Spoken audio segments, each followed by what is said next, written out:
दोस्तों आदाब अर्ज़ है, मैं अनीस अहमद खान हिंदुवाद से आपसे मुखातिब हूँ।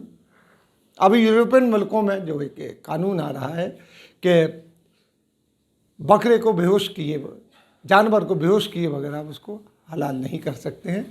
तो अब वहाँ पे ईद उल जुहा में कुर्बानियाँ भी बड़ी मुश्किल हो जाएंगी, क्योंकि कुर्बानी तो जिंदा जो होता ज़रा सा भी खरोंच लग जाए जानवर को तब नहीं होती है, तो एक बेहोश जानवर की कैसे कुर्बानी होगी। अब वहाँ पे कानून बन गया है यूरोप में कि जानवरों को बेहोश कीजिए, फिर उसके बाद उसका गोश्त काटिए। 2017 में जो बेल्जियम की एक अदालत है उसमें क्रूअल्टी ऑफ एनिमल की तरफ से एक डाली गई थी पिटीशन कि सब जानवर जो वैसे को काटा जाता है बेहोश नहीं होता है, तो उस पर उसको बड़ी दुख होता है, तड़पता है, ये सब कुछ होता है, तो लिहाजा इसको बंद किया जाए। लेकिन वो केस चलता रहा। अब उसका जाके फैसला है। तो ये अकेला मुसलमानों के ऊपर नहीं जा रहा है, यहूदियों के ऊपर भी जा रहा है। एक बात आपको बताते चले कि अगर आप प्लेन में जा रहे हैं और अगर प्लेन में आप कहेंगे कि हमें हलाल खाना चाहिए, तो जो आपके पास थाली या जो भी डिश आएंगी तो उसमें लगा होगा यहूदी डिश। यहूदी डिश हलाल डिश मानी जाती है। यहूदी की एक बात बता दें, हर चीज़ हलाल, वो पानी भी होगा तो हलाल पिएंगे, क्योंकि इब्राहिमिक धर्म है। हज़रत इब्राहीम अलैहिस्सलाम से ही यहूदी निकले हैं, क्रिश्चियन निकले हैं, और मुसलमान इब्राहीम इसीलिए कहलाता है हमारा ये। इस्लाम भी अंग्रेज़ उसके इब्राहिमिक कल्ट कहते हैं।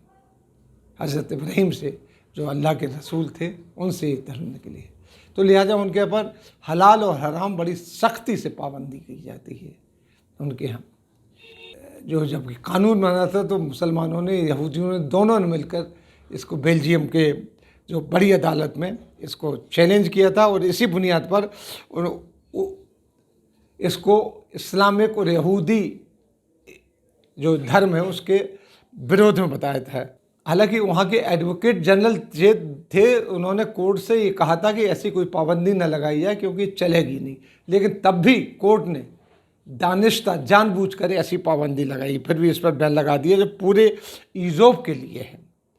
हालांकि बाहर से हलाल गोश्त मंगा सकते हैं यूरोप वाले, लेकिन वहाँ इस तरीके से नहीं काट सकते बेहोश, क्योंकि अब जाइए तो स्लॉटर हाउस में भी जानवर को बेहोश करके के लिए काटते हैं।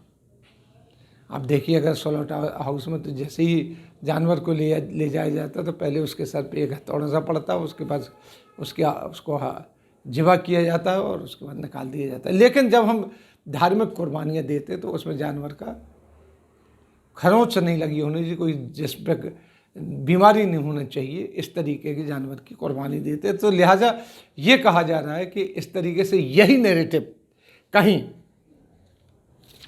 जो जिससे मुसलमानों को, यहूदी दोनों को परेशानी हो गई है।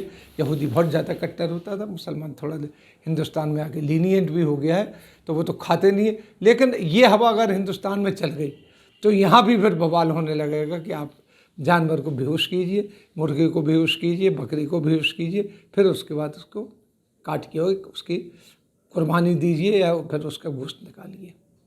यूरोप में हुआ है। बताने का मतलब है कि पूरी दुनिया में इस तरीके से इस्लाम के खिलाफ एक प्रोपेगेंडा, उनके खाने पीने के खिलाफ भी एक प्रोपेगेंडा चल रहा है। ये तो बात अलग है कि इनको पता नहीं था, तो यहूदियों पे बात आ गई। अब इससे यहूदी निपटेंगे अच्छे तरीके से, और यहूदी कितनी पावरफुल कौम है वो आप जानते हैं। तो हम लोग भी सावधान रहेंगे, किसी दिन जिंदा जानवर की कुर्बानी हम नहीं दे पाएंगे, हलाल करना पड़ेगा। क्योंकि जैसी खबर विश्व हिंदू परिषद को या बजरंग दल को या भाजपा के लोगों को लगेगी, इसके प्रचार होने लगेगा। इसी के साथ हम आपसे लेते हैं विदा। खबर छोटी है लेकिन बड़ी मायने है। अगले में फिर मिलेंगे, तब तक के लिए दीजिए हमें इजाज़त।